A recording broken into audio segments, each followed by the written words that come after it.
তখনকার দিনে মানে কত সুন্দর ছিল কল্পনা করতে পারবে না। আজকের বৈজ্ঞানিকরা আজকের কল্পনা করতে পারবে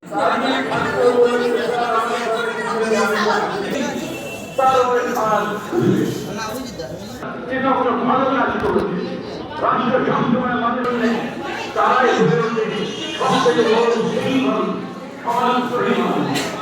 এদের কোনো শাস্তি নেই, এদের কোনো বিচার হয় না। কারণ এরা রাজা আশীর্বাদে কিছু কিছু পুরস্কারের কথা বলেছিল। আমি বলেছিলাম যে আমার পুরস্কারের কোনো দরকার নেই, আমি আমার মতো আছি। খুব আনন্দ সুখে আছে, আমার কোনো প্রয়োজন নেই কোনো পুরস্কার।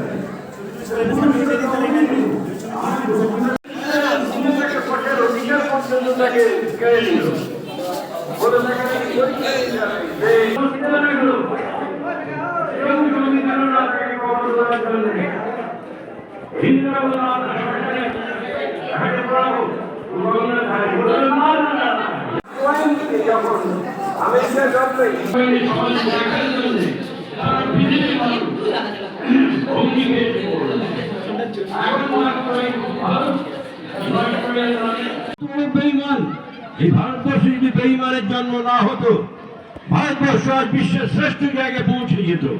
তো দুর্ভাগ্য ভারতবর্ষের অনেক রকম অসহযোগিতা করবেন, তারপর তোমার পুরস্কার আমি গ্রহণ করব। তোমার কোন যোগ্যতার মাপকাঠি নেই।